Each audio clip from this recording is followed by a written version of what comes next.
Capital ગુજરાતમાં આપનું સ્વાગત છે। હાઈકોર્ટનો A4 પેપરનું પરિપત્ર રદ થતાં વડોદરા બાર એસોસિએશનની મોટી જીત। 4 દિવસથી ચાલતી હડતાલ સમેટાઈ। ગુજરાત હાઈકોર્ટ દ્વારા A4 સાઇઝના કાગળ અને નિર્ધારિત ફોન્ટના ફરજિયાત ઉપયોગ અંગેનો વિવાદાસ્પદ પરિપત્ર પરત ખેંચાતા વડોદરા બાર એસોસિએશનની મોટી જીત થઈ છે। હાઈકોર્ટના હકારાત્મક નિર્ણયને પગલે વડોદરાના ધારાશાસ્ત્રીએ પોતાની અચોક્કસ મુદતની હડતાલ ચોથા દિવસે સત્તાવાર રીતે સમેટી લેવાની જાહેરાત કરી છે। ઉલ્લેખનીય છે કે હાઈકોર્ટના નવા નિયમોના કારણે ન્યાયિક દસ્તાવેજીકરણમાં વકીલો અને પક્ષકારો બંનેને વ્યાપક વહીવટી મુશ્કેલીઓનો સામનો કરવો પડી રહ્યો હતો।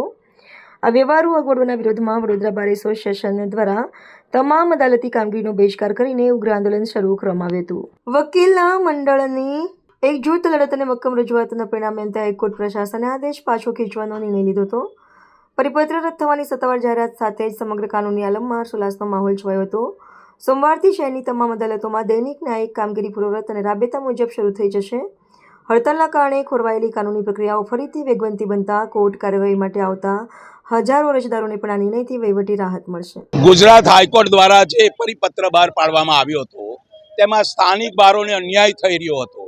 એની અંદર જે લિપિ હતી એ લિપિ સ્થાનિક બારોમાં ચાલતી ન હતી અને કેટલીક કોર્ટોની અંદર તો લેખિતમાં કાગળ પણ લેવામાં નતા આવતા અને આ જે પરિપત્ર પરત ખેંચવામાં આવ્યો છે તે બદલ ગુજરાત હાઈકોર્ટને અમે અભિનંદન આપીએ છીએ।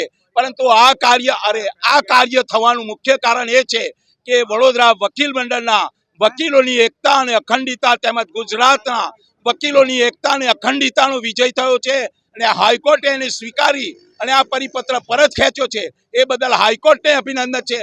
વડોદરા વકીલ મંડળના સિનિયર જુનિયર વકીલ મિત્રોના સાથ અને સહકારથી અમે આ આંદોલન ચાલુ કર્યું હતું અને પહેલા જ દિવસથી અચોક્કસ મુદતની હડતાલ હતી અને આ ચોક્કસ મુદતની હડતાલને સફળ બનાવવાની અંદર જો કોઈ પાયાના કાર્યકર હોય તો મારા વડોદરા વકીલ મંડળના સિનિયર જુનિયર વકીલશ્રીઓ છે એમને વડોદરા વકીલ મંડળ સદાય નમન કરે છે, ધન્યવાદ આપે છે અને એમને સદાય અમે માથા સમાન અમે માનીએ છીએ સિનિયર જુનિયર વકીલોને।